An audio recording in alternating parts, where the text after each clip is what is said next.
1. Blog Talk Radio.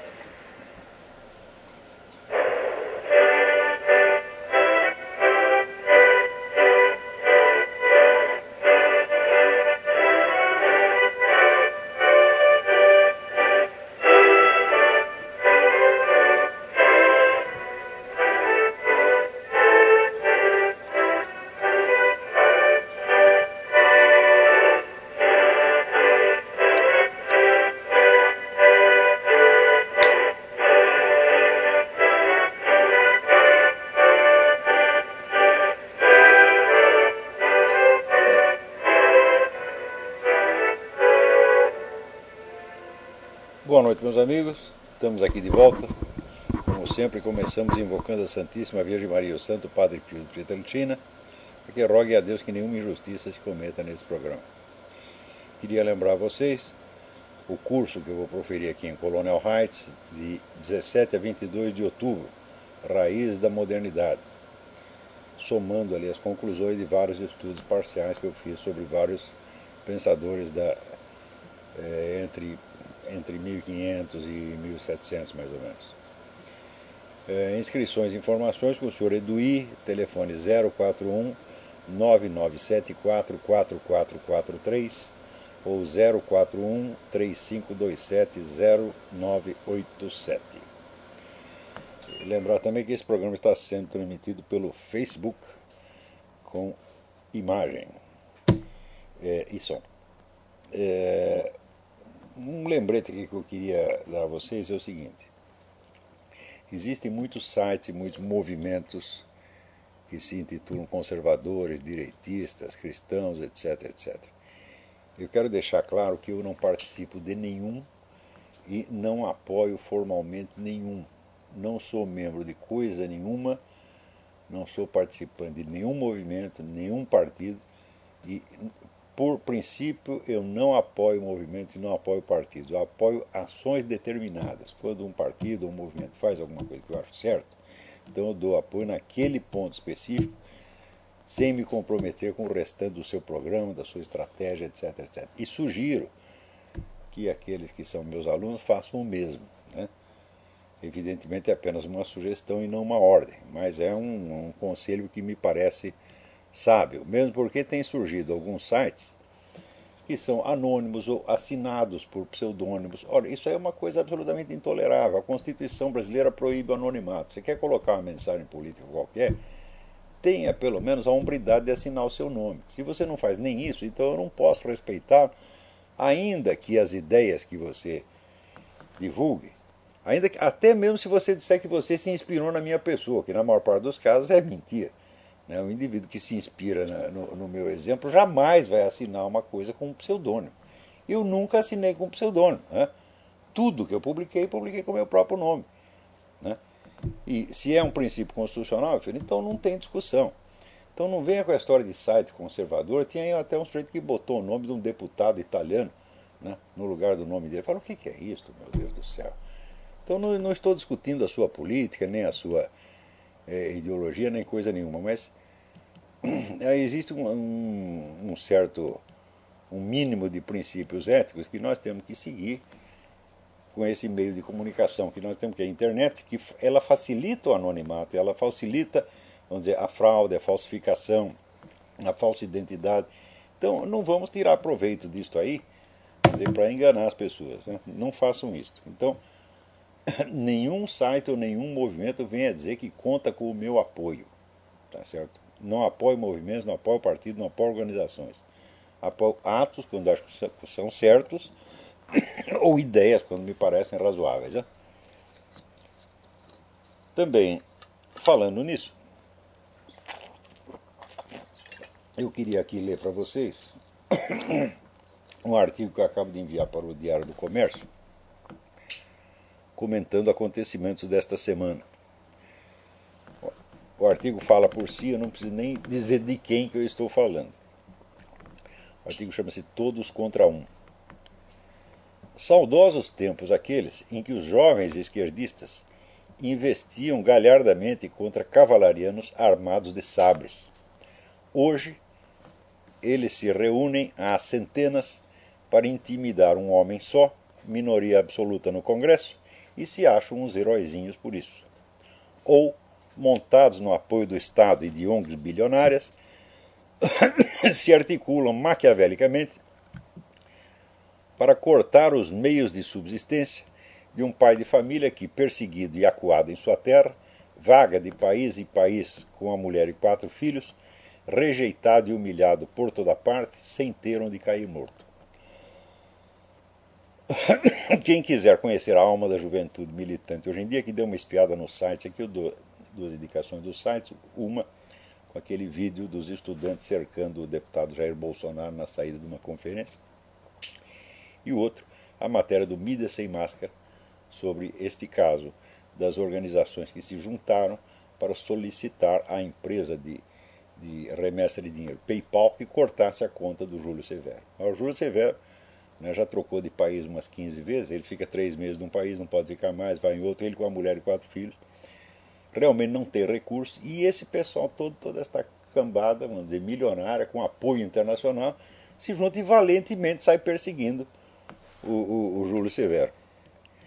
Em ambos os casos, os ativistas, note bem que isso aí não tem nada a ver com você aderir a teses ou do Júlio Severo ou do Jair Bolsonaro, não é disso que se trata, não, eu só estou falando assim da questão do número. Quer dizer, é muita gente contra pouca gente, é muito recurso contra recurso nenhum. Quer dizer, em ambos os casos, os ativistas imaginam, sentem e acreditam no interior do seu teatrinho mental que são ousados combatentes pela liberdade, lutando contra o centro mesmo do poder opressor, quando na realidade são eles próprios o braço do maior esquema de poder que já se viu no mundo. A aliança do Estado com os organismos internacionais, as grandes fortunas globalistas e a mídia em peso, todos juntos contra focos isolados de resistência, ingênuos e desamparados idealistas que, certos ou errados, nada ganham e tudo arriscam para permanecer fiéis a seus valores.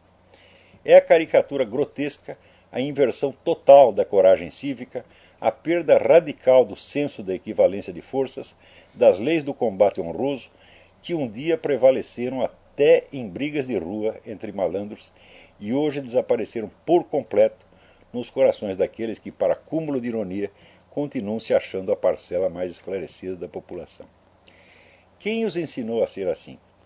Quem arrancou de suas almas o sentimento mais elementar de justiça, de honra, de amor ao próximo e até mesmo daquela tolerância que tanto exaltam da boca para fora, substituindo-o pelo ódio projetivo, insano, misto de terror, que só enxerga no rosto do oponente a imagem do demônio que os intimida por dentro e os leva a sentir-se ameaçados quando ameaçam, perseguidos quando perseguem, oprimidos quando oprimem, odiados quando odeiam.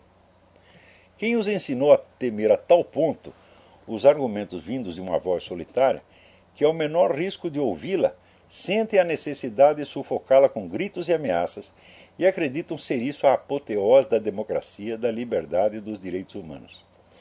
Quem os doutrinou para crer que qualquer desafio às suas convicções é crime e não pode ser tolerado nem por um minuto? Quem os ensinou a imaginar a estrutura do poder de cabeça para baixo, com 2 ou 3 cidadãos isolados e sem recursos no topo, e o conjunto das forças internacionais bilionárias embaixo, gemendo sob o jugo implacável de algum Jair Bolsonaro, Júlio Severo ou Padre Lodi? Quem os ensinou a enxergar crimes de ódio, imputáveis à consciência religiosa, em cada assassinato de homossexuais praticado por garotos de programa, com toda a evidência homossexuais eles próprios e desprovidos, é claro, de qualquer vestígio de escrúpulos religiosos? Quem os ensinou a proclamar, diante desses assassinatos, que, aspas, a igreja tem as mãos sujas de sangue, parênteses, frase do Luiz Motta, quando o próprio movimento gay da Bahia confessa ser a maior parte deles cometida por profissionais do sexo, e até hoje não se exibiu nem um único caso de homicídio cometido contra homossexuais por motivo de crença religiosa ou sentimentos conservadores? Quem os ensinou a desprezar a tal ponto a realidade e a pegar-se a lendas insanas, carregadas de ódio injusto contra inocentes que nunca lhes fizeram mal algum, além de discordar de suas opiniões, e que não têm, aliás, o mais mínimo meio de defesa, contra os ataques multitudinários e bem subsidiados que se movem contra eles. Posso explorar essas perguntas em artigos vindouros, mas nenhuma resposta vai jamais atenuar a estranheza de um fenômeno deprimente, abjeto, moralmente inaceitável. A perda do sentimento de justiça e de honra por toda uma geração de brasileiros. Eu mesmo, quando escrevi o Imbecil Juvenil em 1998, não esperava que o mecanismo sociológico ali descrito se tornasse, por assim dizer, oficializado, consagrando como virtudes cívicas a covardia, o servilismo grupal e o assalto coletivo a bodes expiatórios desproporcionalmente mais fracos. Eu acho a coisa mais absurda do mundo, né? Mais indecente, insana, inaceitável, as pessoas não perceberam a desproporção de forças entre o movimento gay, que é suportado, sustentado pelo governo, por fundações bilionárias, tá certo? E até por setores da igreja, das igrejas católicas e protestantes, e do outro lado o Júlio Severo, que é apenas um indivíduo isolado que não está ligado a nenhuma organização, não tem respaldo de ninguém, vive exclusivamente da contribuição livre dos seus leitores, que leem o que ele escreve, ou por apoiá-lo, ou por outro motivo qualquer, acho que deve contribuir, como eu mesmo já contribuí uma ou duas vezes, pouquinho, mas contribuí. É disso que o Júlio vive, é disso que ele sustenta a família dele. E os camaradas têm prazer em cortar os meios de subsistência. Ah, vamos deixá-lo na miséria, vamos... O que é isto? Que prazer mais sádico e mais covarde, profundamente covarde. Eu até hoje mesmo estava lendo até um camarada que diz que é evangélico, falando em nome de uma igreja, dizendo, o Júlio é insano, o Júlio é... Não interessa que o cara é insano, você tem todo o direito de achar que ele é insano, como ele tem o direito de achar que o insano é você. O problema não é este. O problema é que a insanidade é juntar 3 mil, 4 mil, 5 mil, 10 mil ricos contra um pobre e achar que são todos heróizinhos e que estão fazendo uma grande coisa, que estão agindo em nome dos direitos humanos, meu Deus do céu. Olha, me mostre uma frase do Júlio Severo onde ele tenha proposto alguma violência contra homossexuais. Ele é contra o homossexualismo e é um direito que ele tem. Tá certo? Agora, o fato é que, se formos seguir a sugestão da dona Marta Suplicy, da OAB e de toda esta corriola, a proteção ao homossexualismo contra toda e qualquer crítica será consagrada na Constituição Federal, uma emenda constitucional. Isso significa o seguinte, que tudo no mundo poderá ser criticado. Tudo, tudo, tudo. A igreja, a cultura, as forças armadas, o país inteiro, a presidência da república, o Papa, Jesus Cristo, Nossa Senhora, Karl Marx, Lenin, Mao Tse Tung e eu. Mas o homossexualismo não se poderá dizer uma palavra contra. Esta é a coisa mais absurda do mundo. Não existe conduta humana que seja incriticável. Isso é de uma prepotência. Você veja, se você estudar a história e você observar ali os períodos onde houve mais prepotência, um governo mais centralizador e controlador, ora, a crítica por si mesma não era criminalizada. Você vê aqui nas reuniões do Partido Comunista Soviético, as pessoas criticavam o governo. Claro que partindo do mesmo consenso, né, ideológico no qual estavam todos de acordo. Tá certo?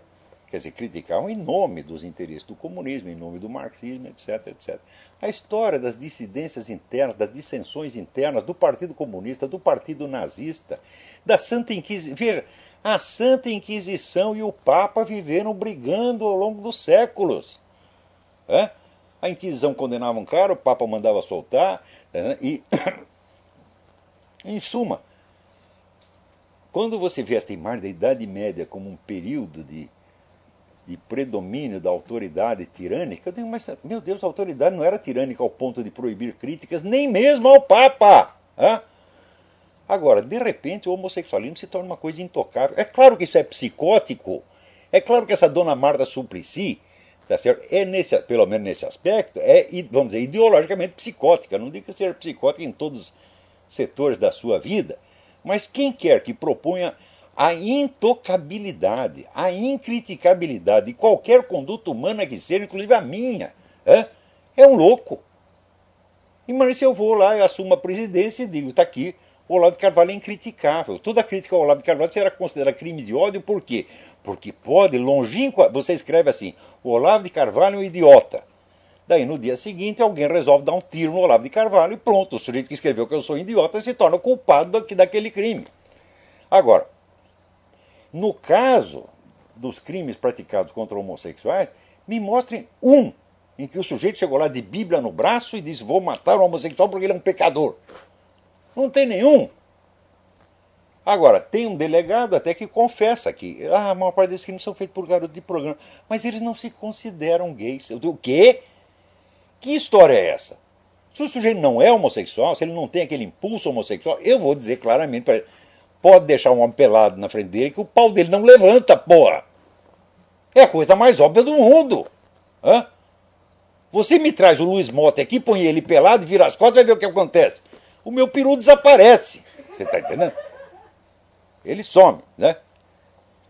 Às vezes, até estou lembrando uma história aqui engraçada, não sei se é engraçada ou trágica, que um sujeito, num jornal árabe publicou, jornal no Irã, publicou que se o muçulmano dá a mão para um infiel, né, o membro viril dele desaparece, vai para dentro.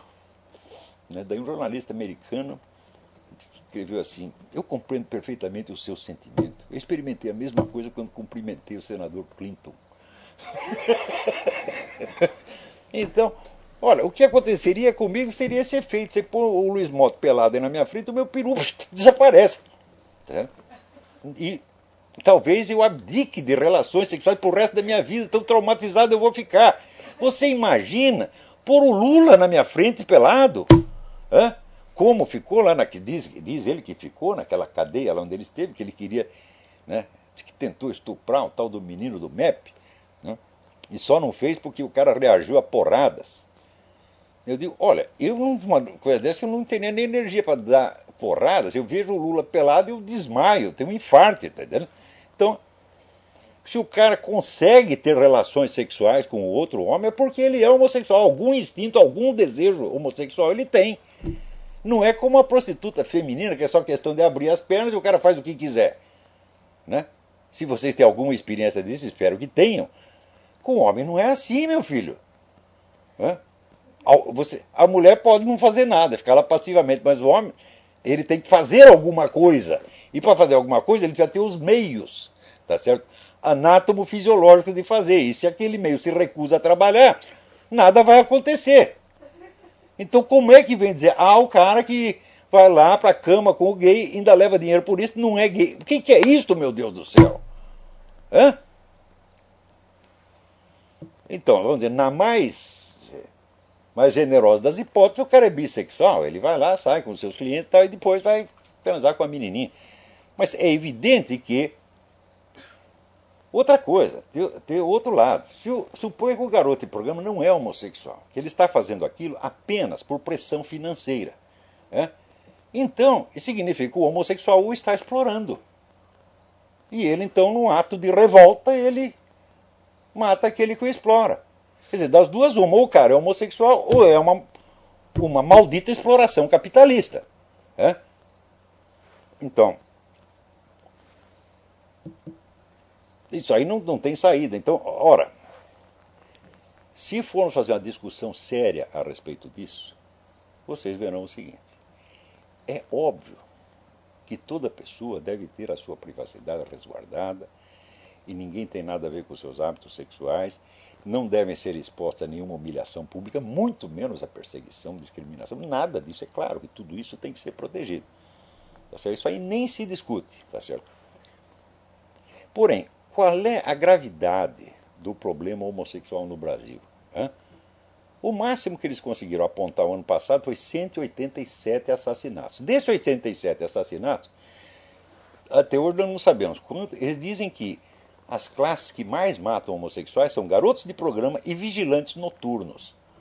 Ora, vigilante noturno, que eu saiba, não está saindo à noite para buscar homossexuais. Ele está lá plantado na porta do edifício, na guarita, etc, etc.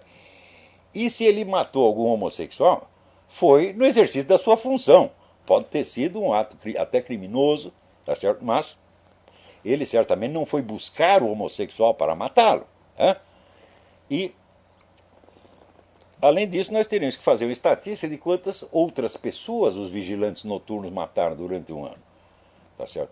Então, suponha que desses 187, tenha tido uns 30, 40 foram mortos por vigilantes noturnos. Bom, quantas outras pessoas os vigilantes noturnos mataram? Eu sei que num país que tem 50 mil homicídios por ano, você destacar e querer uma atenção especial para esses 187 é um assinto, é um insulto a todos os outros. 49 mil e não sei quanto. Quer dizer que nos outros não é crime de ódio. E neste caso, sim. Quer dizer, o crime de ódio se supõe que é induzido por um preconceito anti-homossexual. Fala, meu Deus, mas como é que um garoto de programa pode ter um preconceito contra ir para a cama com outro homem? Ele não pode ter. Senão seria completamente psicótico. Quer dizer, o sujeito vai fazer precisamente aquilo que ele mais odeia. Eu digo, ora, ninguém vai trabalhar naquilo que mais odeia, Você imagina, então, por exemplo, uma mulher que odeia homem. E ela vai trabalhar de prostituta, para servir homens. Não é possível uma coisa dessa. Se ela tiver tanta repugnância por homens, ela não vai conseguir se aproximar deles. Então, olha, eu na minha juventude tive uma vasta experiência com prostituta. Eu nunca vi uma que odiasse homem. Então, que odiasse ter relações sexuais com homem. Então, quando você vai ver, vamos dizer, a gravidade do risco sofrido pelos homossexuais no país está sendo monstruosamente ampliada para comer dinheiro público sob falsos pretextos. Tem um monte de gente vivendo dessa mamata, tá entendendo? Tem ONG que não acaba mais, tudo lá mamando dinheiro do governo, recebendo dinheiro da Fundação Rockefeller, recebendo dinheiro às vezes até da igreja, tá certo? Sob um falso pretexto, dizendo que há uma onda de perigo contra os homossexuais no país, que não há absolutamente. Agora, será que dizer isso é ser homofóbico? Ora, meu Deus do céu, até onde irá a elasticidade desse conceito de homofobia? Quer dizer que para não ser homofóbico, você tem que aprovar tudo que o movimento gay faça e uma palavra contra ele será crime. Então significa, o seu Luiz Mott vai ser inatacável, o seu Trevisan vai ser inatacável, o seu Deco Ribeiro, não se pode mais criticá-lo sob aspecto nenhum, que será tudo crime de homofobia.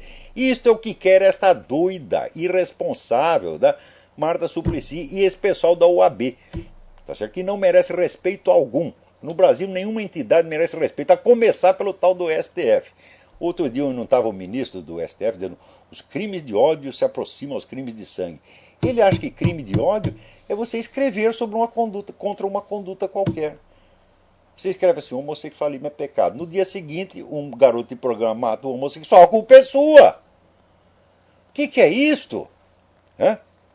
Agora, veja você. Karl Marx, Lenin, Mao Tse-tung, toda esta gente pregou abertamente o genocídio, a liquidação de populações inteiras. Eles disseram, isso é absolutamente necessário para fazer o socialismo. Disseram várias vezes. Agora, se você diz, eles são culpados do que aconteceu na União Soviética, eles são culpados dos 70 milhões de pessoas que morreram na União Soviética e dos 120 milhões que morreram na China, que os números são bem maiores do que as pessoas imaginam, daí todo mundo fica indignado. Onde já se viu, não se pode imputar a um pensador a culpa do que os outros fazem em seu nome. Ora, vamos supor que um sujeito matasse alguém e dissesse, estou fazendo em nome do Júlio Severo, porque ele lia o Júlio Severo. Alguém fez isso? Vou aqui matar um homossexual, matar um travesti porque lia o Júlio Severo? Não tem um único caso. Desafio vocês a provar. Trago aqui um caso. Se trouxeram um caso, olha, aqui eu li um artigo do Júlio Severo, tá certo? E saí louco para matar homossexuais e matei. Contem isso. Me tragam isso aí. Não tem um único caso. Tudo isso é uma imensa fraude. Isso é uma comedeira de dinheiro público. E mais ainda, é uma reivindicação de poder absolutamente desmedida, psicótica, intolerável. Muito bem. Agora vamos a assuntos mais brandos, tá certo? Até digestivos. Olha aqui. O BNDES está investindo no porto de Cuba o dobro do que o governo investe em todos os portos brasileiros. E depois sai pedindo dinheiro para o banco, dinheiro para os Estados Unidos, vem aqui Não é pedir dinheiro para o Obama. Obama me dá um dinheiro. Quer dizer, o Obama dá dinheiro para o Brasil dá dinheiro para Cuba. Quer dizer, por que Cuba precisa de um porto? Será que é para mandar todo mundo embora para Miami? Se fosse para isso, até eu contribuía para o porto. Falava que nós vamos fazer um porto, vamos mandar todo mundo embora para Miami. Isso seria uma maravilha. Agora, você vai dizer que um porto em Cuba vai atenuar a tirania? O porto vai libertar os prisioneiros políticos? O povo vai parar as torturas em Cuba? Né? Outro dia eu vi até, tem o pessoal falando do filme baseado no livro do Frei Beto, Batismo de Sangue. Porque é tortura e não sei o que. Frei Beto é corredator da Constituição cubana e um colaborador constante do governo mais assassino e torturador que já houve na América Latina. E vem chorar por causa de 200 e poucos ou 300 e poucos guerrilheiros, terroristas que foram mortos. O que é isso? Um pouco de senso das proporções. Mas quando a gente compara os números, as pessoas dizem, não, lá vem você com a sua contabilidade macabra, porque mataram, torturaram um único ser humano, é intolerável. Eu digo, pergunta para o Lula, ele preferia perder um dedo ou os 10? Será que é a mesma coisa? Ora, a diferença que eu saiba entre homicídio e genocídio é a diferença quantitativa, que eu saiba. Se você mata um sujeito, você é um homicida. Agora, se você mata 10 mil, 30 mil, 40 mil, 1 milhão, você é um genocida. Por que os crimes de genocídio são considerados mais graves do que o mero homicídio? É pelo fator quantitativo. Agora, quando é para acusar, por exemplo, o governo americano, dizer, o governo americano fez um genocídio no Iraque. Que genocídio? Foi a guerra em que mais se tomou cuidado para não ferir a população civil. É claro que houve vítimas civis, mas nunca, em nenhuma guerra anterior, se tomaram tantas precauções para que a população civil não fosse atingida. Morreram 25 mil, 30 mil pessoas. E a mídia esquerdista em toda parte grita que é genocídio. Agora, 120 milhões de pessoas mortas pelo regime comunista na China não são genocídio. E não se pode imputar isso. O coitado do Mao Tse Tung, com a melhor das intenções, escreveu que as pessoas deviam fazer exatamente isso e elas fizeram. Quando é que ele poderia imaginar que eles iam fazer o que ele estava mandando?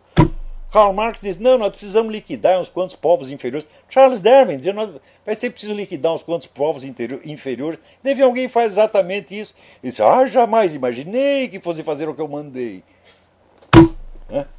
Agora, o Júlio Severo, porque cita lá um versículo da Bíblia falando contra a sodomia, ele é culpado porque um garoto de programa que jamais o leu, que não tem religião nenhuma, que está cagando para milhões de Júlio Severos, matou o homossexual, pronto, a culpa é do Júlio Severo. Que raciocínio é esse? Até quando vocês vão tolerar esse tipo de argumentação psicótica? Veja, o simples fato de querer discutir isso a sério já mostra uma debilidade intelectual vergonhosa. Quer dizer, o país inteiro é uma nação de covardes. Mas se alguém...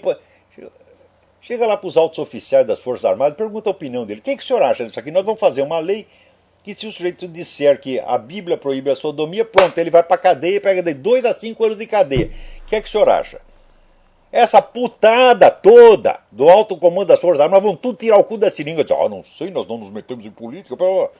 Ou seja, não tem mais consciência. Não tem mais aquele sentimento moral. Pergunta para ele, o que o senhor acha disso? Juntou não sei quantas organizações, com apoio mais do governo, não sei o quê, para tirar os meios de subsistência do Júlio Severo, que é um cara pobre que está vagando por aí com a mulher e 4 filhos. O que o senhor acha disso? Não, eu não posso tomar partido. Quer dizer, o sujeito confunde o problema de discussão da homossexualidade com a discussão de um direito humano elementar, com a discussão de uma questão, vamos dizer, de combate honroso ou desonroso, que deveria ser óbvio a qualquer criança, qualquer menino de rua, sabe que não é para juntar 20 para bater em um. Mas essas pessoas que querem ensinar moralidade ao país, elas não sabem. Dona Marta Suplicy não sabe. Esses estudantes todos da ONU não sabem.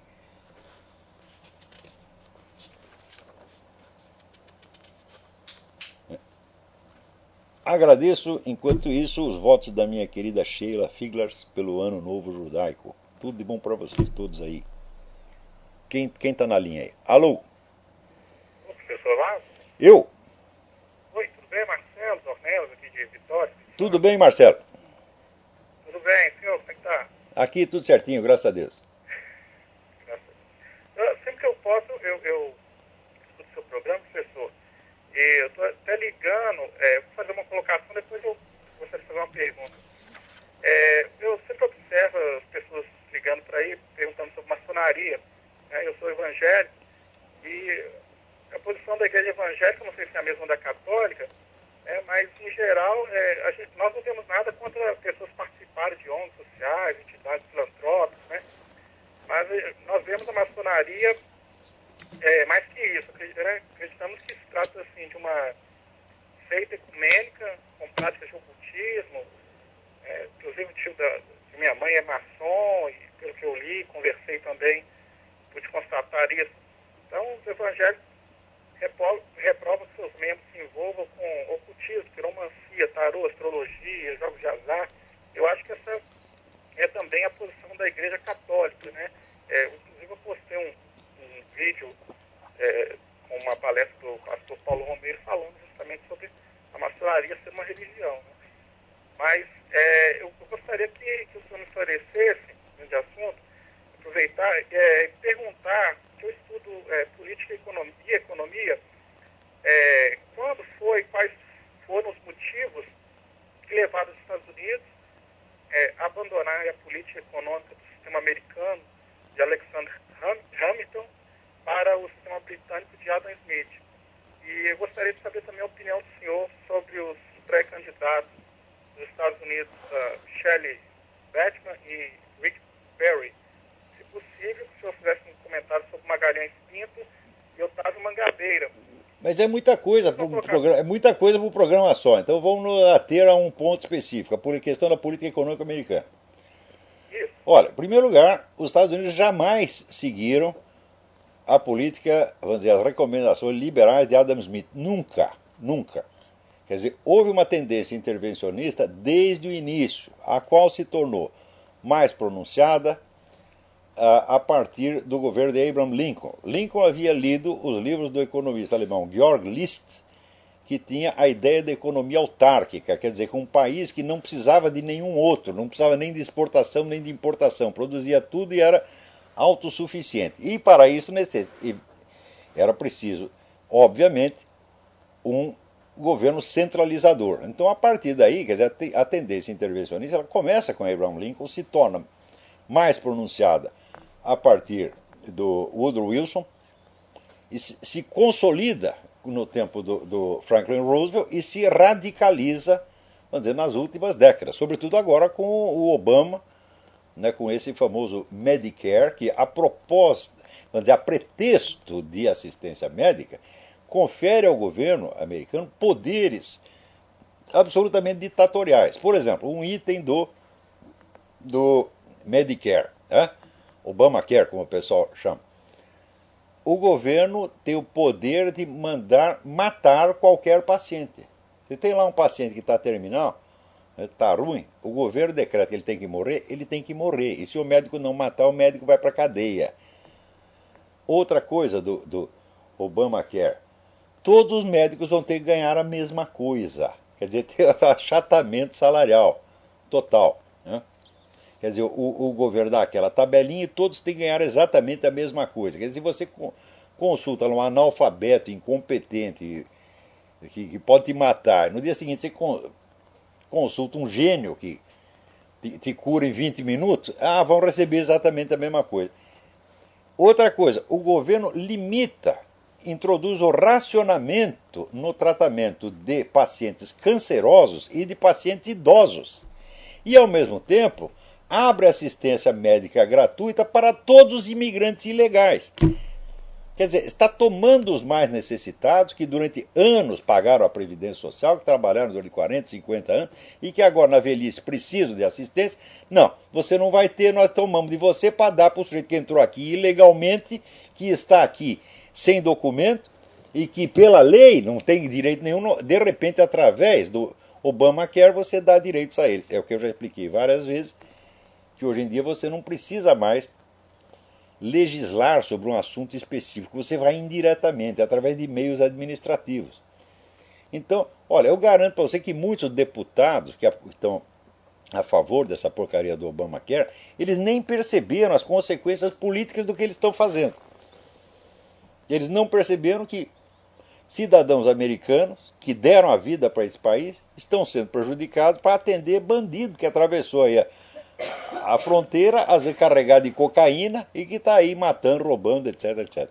Que é o eleitorado do Obama, é o eleitorado que ele quer os votos dos imigrantes ilegais, porque ele próprio é um imigrante ilegal ou coisa pior. Então, todo mundo sabe que a curriola do Obama de Chicago é tudo gangster. Olha aqui, olha o que aconteceu esta semana, mudando já de assunto. Aqui. O general William Shelton é o comandante da Força Aérea Americana. Né? Ele estava reclamando que havia uma empresa chamada Light Squared que, a pretexto de expandir a internet, estava intervindo nas comunicações militares e criando interferência, de modo que os aparelhos de captação militar estavam funcionando mal, arriscando então a vida de pilotos americanos no exterior e até durante exercícios aqui. E ele ia estrelar contra o negócio quando de repente chega o pessoal. Olha aqui. O general William Shelton disse que a Casa Branca tentou pressioná-lo para mudar o seu testemunho e torná-lo mais favorável à companhia. Ora, esta companhia é um dos grandes doadores do Partido Democrático, um dos grandes doadores da campanha do Obama. Doador na campanha passada e doador agora. Isso aqui, no governo Obama, isso é normal, isso acontece todo dia. Mas também depois que você eleger um cara que você nem sabe quem é, não exige nem documento do cara, e quando exige ele te mostra uma coisa falsificada, como aquela certidão de nascimento. Então, você vê, tem muita gente que diz, não, mas eu confio no sistema judicial americano, se houvesse alguma coisa já teria verificado. Fala, meu Deus do céu, o sistema judicial só pode verificar se alguém acionar uma investigação. Mas se os meios de investigação estão bloqueados, então não tem nem como começar. É por isso que eu acho que a coisa certa foi o que fizeram agora, pedir para um xerife, pedir para a polícia. Quer dizer, em vez de você ir direto na justiça, todo mundo tentou entrar com processo contra o Obama, esbarrava numa objeção liminar. Quer dizer, não se entrava no mérito do processo. A objeção que os juízes apresentavam era o seguinte: você não provou que você foi pessoalmente prejudicado por isto. Por isso, o único processo que continua correndo é aquele que foi movido pelo Alan Keyes, que foi candidato à presidência. Então ele diz, eu fui prejudicado. Os outros, todos cidadãos americanos que tentaram acionar a coisa, esbarraram nesse negócio. Aqui eles chamam standing, quer dizer, você não tem mérito, você não tem qualificação requerida para mover este processo. Então era uma objeção puramente técnica. Todos os processos esbarraram nisso, menos o do Alan Keyes, que continua. Tá certo? Mas mesmo assim, vamos dizer, a justiça, não, até agora nenhum juiz mandou investigar nada. Quer dizer, ainda está discutindo se vão chamar testemunhas ou não. Ora, teve um juiz que soltou lá uma ordem para que o Departamento de Saúde do Havaí apresentasse os documentos do Obama. As pessoas se recusaram a apresentar, fugiram, desapareceram, e o juiz não mandou procurar. Então é claro que existe alguma pressão de cima. É claro que tem gente, por exemplo, até o meu querido embaixador Meira Pena, essa semana que veio, não, eu confio no sistema judiciário americano, né, se houvesse alguma coisa já teriam verificado. Meu Deus, quer dizer, não tem ideia do tamanho do esquema de corrupção que essa gente montou lá em cima. E também não tem ideia, vamos dizer, da uniformidade, do bloqueio que a mídia, aqui, a grande mídia inteira, criou para que a coisa não seja sequer investigada. Embora se tenha todas as provas cabais, provas absolutamente irrespondíveis, tá certo? De que aquela certidão exibida pela Casa Branca é falsa. Quer dizer, independente da questão de elegibilidade ou não, que esse é outro problema, eu acho isso muito complicado, tá certo? Quer dizer, se o sujeito tem que ser filho de pais americanos ou não, esse é um problema que pode ser discutido, porém, o crime está comprovado, e o crime do Social Security também. Quer dizer, o sujeito vive aí, faz que trabalha, né, durante 30 anos com um Social Security falso, e está lá na presidência da República. Ora, se eu apresentar o Social Security falso, eu vou para a cana na mesma hora. Quer dizer, o Barack Obama tem direitos que os outros não têm. Então, essa situação é de uma profunda anormalidade. Quer dizer, o sistema americano já não é o mesmo, já não funciona como antes. Né? Eu sei que é uma coisa horrível dizer isso, mas é o que está acontecendo. Né? Pô, veja essa coisa do Obamacare. Quer dizer, o governo americano agora se reserva o direito de mandar matar um paciente. Como que isso pode acontecer nos Estados Unidos? Né? É aquele negócio do... Tem o romance do Sinclair Lewis, isso não poderia acontecer aqui. Ah, está acontecendo. Essa é uma ideia que, olha, acho que o último que teve essa ideia do assassinato obrigatório de um paciente foi Hitler e Mao Tse Tung. Os caras na Alemanha faziam isso e na China comunista também faziam. Agora é aqui nos Estados Unidos. Né? Peraí, tem mais alguém na linha. Alô, quem é? Professor? Eu? É José aqui de São Paulo. José, tudo bem? Tudo bem? Professor, a pergunta é rápida. É só uma explicação sobre um fato histórico. Eu trabalho por um movimento que está propondo a reforma política aqui em São Paulo e existe a corja aqui dos petistas que estão todos uriçados com isso. Eles ficam inventando boatos para tentar manchar esse movimento que apoia essa reforma eleitoral. É a reforma que apoia o voto digital puro em 2 turnos. Bem, ó, eu não conheço o movimento e não sei entrar no mérito da questão. Mas Hitler no poder, Chaves no poder. Mas o fato é o seguinte, olha, inventar história, mentir, isso aí é tão natural no PT. É a coisa mais natural. Você lê lá o livro do Ivo Patara para saber quem é o coração do PT. Que você vai me dizer, o PT está mentindo. Fala, mas quando que ele não mentiu? Mente todos os dias, agora está com essa palhaçada que está fazendo faxina. Você acredita nisso aí? Né? Não, sim. Não, então, quer dizer, não há novidade nenhuma. Se eles estão inventando história contra você... Olha, que já inventaram contra mim, meu Deus do céu. Por não disseram que eu era o teórico do Opus Dei? O pessoal do Opus Dei tudo me jogando tomate, né? E lá, né, o seu... Até esqueci o nome do cara. Luiz Eduardo Soares, pontificando. Não, ele é o teórico do Opus Dei. Ora, vai tomar no olho do seu cu. Cada coisa. Olha, vou contar uma coisa para você. Quando o Lula foi fazer um discurso no Clube da Aeronáutica, coincidiu de eu estar hospedado no hotel do Clube da Aeronáutica. Gentilmente, meu também tinha feito lá a conferência na Aeronáutica e me botaram no hotel. Só que quando o Lula estava chegando, eu estava saindo. E daí parei ali no restaurante do aeroporto para almoçar. E daí vem lá uma correora do Lula, um grupo de assessores do Lula. E daí eu ouvi sentar na outra mesa de trás e eu estava ouvindo a conversa. Nós precisamos descobrir para quem ele trabalha. Quando fui ver, estavam falando de mim. Eu trabalho para minha mulher e meus filhos, seu vagabundo. Não sou que nem vocês, porra. Ora, se alguém quiser me ajudar no meu trabalho, me dar um dinheiro para sustentar isso aqui, ótimo, obrigado, agradeço. Mas você não vai dizer o que eu vou escrever, não. Então... Mas esse pessoal são todos gangsters, eles julgam os outros pela medida deles, porra. Agora aqui, vou lhe dar um conselho bom.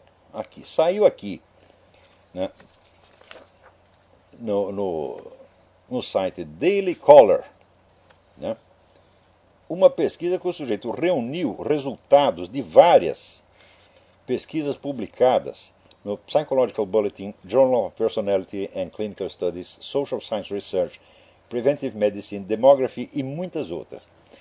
Todas essas pesquisas, várias, provavam o seguinte: quem vai na igreja vive mais, o ateu morre mais cedo.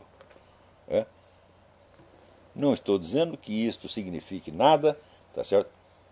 Não posso tirar nenhuma conclusão, mas o fato é o fato, meu filho. Então você quer viver mais, você vai na igreja e reza.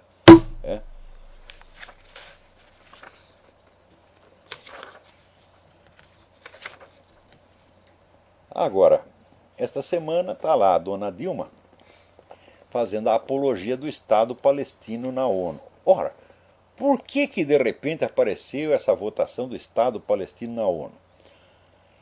Israel e os palestinos já tinham entrado num acordo que é para constituir o Estado palestino. Então ninguém mais tinha nada contra o Estado palestino, está tudo certo. Se é um Estado independente, é claro que ele vai ter o seu lugar na ONU. Só que, de repente, os caras decidiram passar por cima de Israel e botar a coisa em votação direta sem que Israel entre na discussão. Então eles estão roubando o que já tinha sido dado para eles. Quer dizer, tudo isso não vai dar para o Estado palestino nada mais do que já estava no acordo feito com Israel. Nada, zero, zero, zero, nada, nada, nada. É a mesmíssima coisa. Não vai dar nada para o Estado palestino, mas vai tirar algo de Israel. Quer dizer, Israel foi jogado para escanteio. Então é o tal negócio. O pessoal aqui diz, o Obama está jogando Israel debaixo do ônibus. Mas é claro que está. Tá certo? Agora, o embaixador de Israel no Brasil não quis comentar. Bom, eu não quis comentar porque imagina os palavrões que estão passando na cabeça dele. Ele não pode dizer aquilo em voz alta. Então ele diz, deixa eu esperar amansar, contar até 10, depois eu digo para vocês o que eu penso. Agora, para compensar aqui, né, o Paquistão, logo após passar uma sentença de morte contra um cristão que estava ali pregando o cristianismo, imediatamente, logo depois disso, veio o governo americano e declara que o governo do Paquistão atende a todos os requisitos de direitos humanos, e está até qualificado, está até fora das listas de países que causam preocupação, Countries of Particular Concern. Quer dizer que o governo americano diz, nós não estamos nem preocupados com o que se passa no Paquistão, nós confiamos inteiramente no governo do Paquistão, que é maravilhoso, respeita os direitos humanos. É assim que é o negócio.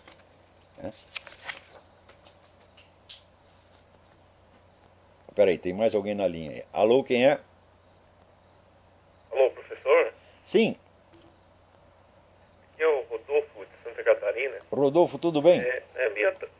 Tudo bem. É meio atrasado, mas mês passado fez 50 anos aí da renúncia do Jânio Quadros. Eu queria saber a opinião do senhor sobre ele. O Jânio Quadros é o seguinte, esse pessoal da direita brasileira só escolhe louco, porra. Eles não têm a mais mínima consistência, eles se deixam impressionar pela aparência. Olha, os dois presidentes que eles conseguiram eleger, Jânio Quadros e Fernando Collor de Mello, dois bostas, na plena acepção da palavra. Quer dizer, Jânio Quadros era um palhaço completo, meu Deus do céu. E um sujeito absolutamente instável, neurótico, histriônico. Mas eles queriam assim, eles querem um homem show. Eles não querem um estadista, um sujeito consistente, que tem autoridade, tá entendendo? Não, eles querem um merda que possa manipular. Assim não vai, pô. Quando é que vocês vão aprender? Quer dizer, a direita brasileira tem aquela falsa esperteza, tá entendendo?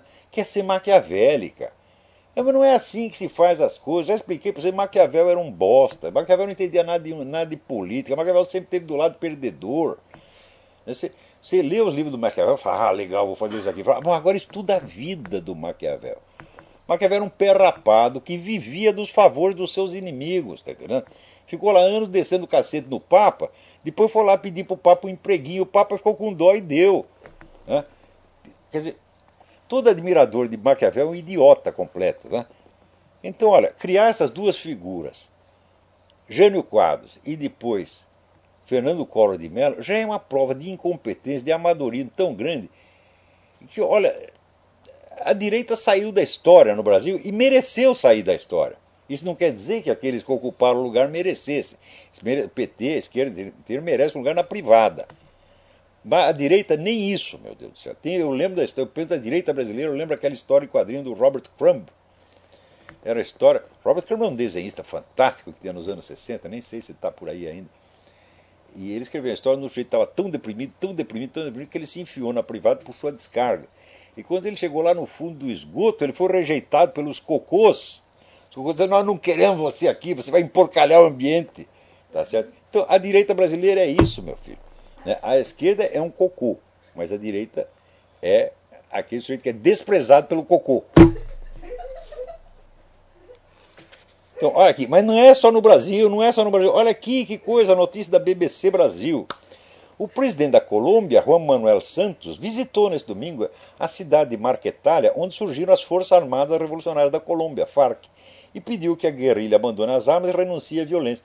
Em troca disso, ele vai dar todos os direitos políticos, eles podem se candidatar a deputado, senador, presidente da República, tudo o que eles quiserem na vida, porra! Ou seja, toda guerrilha não tem um objetivo militar em si, tem um objetivo político. É conquistar um poder político. Então, ele chega lá e finge que está desarticulando as Farc, quando está, na verdade, atendendo a principal e única reivindicação deles. Você acha que o sujeito, podendo escolher entre ter uma cadeira no Senado e ficar lá no meio do mato, dando tiro, levando porrada, o que ele vai escolher, porra? Nem os caras da Farc, né? São burros desse jeito. Claro que prefere ser senador. Então é isso que os caras... O Juan Manuel Santos está dando a eles. Diz ele aqui, nós estamos prontos para dar-lhes uma oportunidade na vida civil. Não foi isso que ele prometeu na campanha. Eu estava lá, eu vi os discursos dele. O lema com que ele se reelegeu é No Más Farc. Ou seja, para acabar com a Farc. Tá? E tem os meios militares de fazer isso, porque a Farc está praticamente liquidada no campo militar. Quer dizer, faltava um pouquinho só para acabar. Eles só dominavam ali 2% do território, eram odiados pela população inteira, não tinham apoio nenhum, a não ser daquela putada infiltrada em mídia e no sistema judiciário, que é meia dúzia de vagabundo. Né? Agora ele está transformando a vitória da Colômbia em derrota. Tá vendo? Agora, por que escolheram este filho da puta? Né? Eu, sinceramente, olha, eu estava lá na Colômbia, eu fiquei comovido com o entusiasmo popular em torno da campanha, né, do Juan Manuel Santos, e a gente via que o pessoal estava confiando que ele ia acabar com as Farc, e não dá um prêmio para eles. Né. Agora aqui, essa semana também foi a semana das vaias. Né, o Ziraldo foi vaiado por estudantes e reclamou, mas quando que eu estive contra vocês? Ô, Ziraldo, tu já tá velho e não aprende, rapaz. Lê o que eu escrevi do imbecil juvenil, você vai entender cabeça de estudante, porra. É? Estudante é assim, quando junta 1000 contra 1, todos ficam valentes, porra. Não tá vendo aí o caso do Bolsonaro? Vocês podem vaiar o Bolsonaro, por que não pode vaiar você, ou o Lula, ou qualquer outro, desde que eles estejam em maioria, meu filho. Agora, eu lhe digo, aquilo é tudo um bando de capado. É? Porque eu já estive nessa situação, tá certo? De juntar uma multidão de militantes para me mandar calar a boca. Juntou mais de 200 caras do MST, não era nem estudante. Começaram a fazer barulho, gritar para me mandar calar a boca. Eu mandei eles calar a boca, eles calaram. Por que você não faz a mesma coisa em vez de ficar puxando o saco deles? Ah, quando eles estivam contra você. Não é assim que se faz, Geraldo, seja homem. Manda, cala a boca, idiota. O senhor cala. Porque é tudo um bando de boiola, você não está entendendo. Boiola só fica valente quando tem número. Pô, Ziraldo, tu não vai aprender, rapaz? Vai ver que você é boiola também? Espero que não. Não me deu essa impressão quando te conheci. Né? E aqui já estamos chegando aqui. Olha, para não dizer que tudo é má notícia aqui, patentes de embriões humanos foram proibidas por um ato do Congresso americano. Então, muito bem, ninguém vai ficar fazendo monstrinho em laboratório aqui nos Estados Unidos, pelo menos com dinheiro do governo. Quem está na linha? Alô? Olá. Opa, quem é? Quem é? Ih, o seu microfone está ruim. Então, dançou. Né?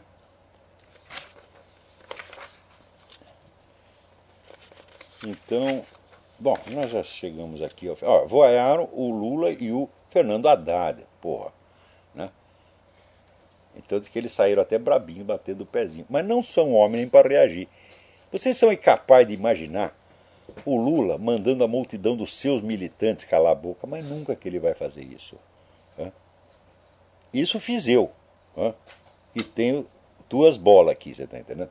Você imagina, se alguém vai a ele sai pelos fundos quietinho, vai ficar brabo lá longe. E Fernando Haddad também. Isso é o Brasil de hoje, porra! Quer dizer, há uma crise nacional de bolas, não há mais bolas. Aliás, isso é científico. A taxa de testosterona baixou formidavelmente nas novas gerações do Brasil, mas acho que contaminou as velhas. Está aí o Lula, Fernando Haddad, Ziraldo, né? Tudo aderindo à campanha nacional da boiolice. Né? Então, bom, eu acho que por hoje é só, já falei demais. Até a semana que vem, muito obrigado.